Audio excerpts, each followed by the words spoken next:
Let's just take a deep breath together to kick things off. Welcome. Today, we're stepping totally away from the noise, the endless scrolling and the relentless rush of daily life, to look at something deeply, deeply profound. We're embarking on a quiet reflection, a journey into a very specific, incredibly human experience.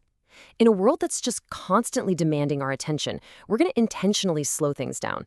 We're focusing on the raw, undeniable power of words and the massive impact they can actually have on our mental landscape. Because sometimes it's honestly the quietest messages that resonate the absolute loudest. So let's dive right into this explainer together. I want you to just let this question sit with you for a second. What actually happens when you reach what feels like the absolute end of your story? We've all had those moments that feel unimaginably heavy, right? Those times where the weight of the world just presses down so hard that it seems like a chapter hasn't just ended, but slammed completely shut and locked right behind you. We're talking about moments of profound despair. You look at the pages ahead and they just look utterly blank. Moving forward feels entirely impossible, almost terrifying, to be honest. It's a very specific kind of darkness, isn't it? It's when the narrative of your life feels like it has completely run out of ink, and you're just left sitting alone in the quiet aftermath of a real struggle. And that profound question brings us straight to the core of our reflection today. Our whole focus centers on a very specific source, quite literally just a story's final line. One single sentence. Psychologically speaking, the absolute last thing we read, hear, or experience often anchors our entire perception of an event. It's this thing called the recency effect. Basically, it dictates that the ending colors the whole journey. Usually, we're so focused on the big picture, the intricate details of the characters, or that big dramatic climax. But today we're analyzing the immense power of just a concluding thought. We're really looking at that final lingering note that stays with you after everything else has faded away. It's like the ultimate punctuation mark on an experience. When our minds are desperately looking for closure, that final sentence can either be a heavy anchor dragging us down or a total life raft keeping us afloat. Now, there is a very specific audience meant to receive the message embedded in this final line, and that's those who are fighting depression. And let's be clear, this isn't just about having a bad day or feeling temporarily sad, like how we sometimes use the word casually in passing. No, this is an exhausting, deeply personal battle against overwhelming despair. Depression is literally an antagonist inside your own mind. It operates by totally distorting reality, actively trying to convince you that your story has no more value, that your energy is entirely spent. It thrives on isolation, right? Whispering that things will never, ever improve. So if you're currently in that fight, or honestly, if you know someone who is, this explainer is meant to fiercely validate that heavy reality.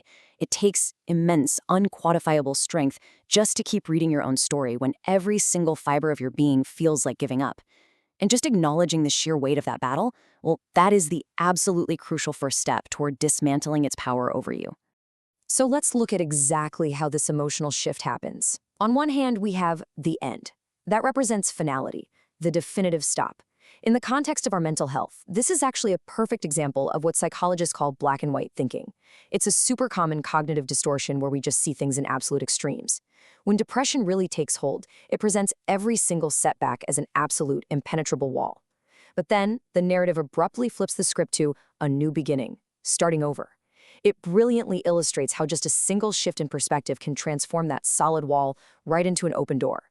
Instead of accepting the catastrophic finality that depression is trying to sell us, we introduce nuance. We introduce the genuine possibility of tomorrow. It's honestly a fundamental rewiring of how we perceive the conclusion of a painful chapter in our lives, moving us from a rigid stop sign to a gentle yield. Which perfectly sets up the actual final line from our source material. Not the end, but a new beginning. Now, I want you to really think about the comma in that sentence, that tiny pause right in the middle. That is exactly where the absolute magic happens. It serves as this profound psychological bridge. It acknowledges the pain, saying, not the end. It pauses, takes a breath, and then shifts us so gently from the icy grip of despair straight into the warm light of hope, but a new beginning. Notice how it doesn't deny the hardship that came before it. It definitely doesn't pretend the previous chapters weren't totally grueling. Instead, that comma acts as this incredible breath of defiance. It basically says, yes, this was incredibly hard, but hey, I'm still here. It completely reclaims authorship over the narrative. The absolute crucial takeaway here is that this line isn't just some clever literary device designed to neatly wrap up a book. It is a profound message of hope, a direct, desperately needed lifeline. The source text was crafted specifically as a beacon for those battling depression, serving to anchor individuals who are, quite literally, fighting for their lives. And hope, especially in this context, isn't some naive, toxic positivity kind of thing. Not at all. It is a gritty, incredibly resilient force. It stands as a profound reminder that even when the chapter you just lived through is pure agony, the pen is actually still in your hand. The ink hasn't run out. The book definitely isn't closed. Choosing hope is a courageous, almost rebellious act against the darkness that actively tries to claim your narrative. All of this leads us to one final, empowering thought. When facing your darkest moment, how will you embrace your new beginning? I really want to leave this question lingering with you today. Write it down somewhere, think about it, just let it echo in your mind long after this explainer ends. Because the story of your life doesn't actually end in the dark. It simply pauses, takes a much-needed breath, and quietly invites you to start anew. It asks you to turn the page, even if your hands are shaking while you do it. Thank you so much for joining me in this visual reflection today. Hold on to that hope. Always remember that the page is ultimately yours to turn, and I'll see you in our next explainer.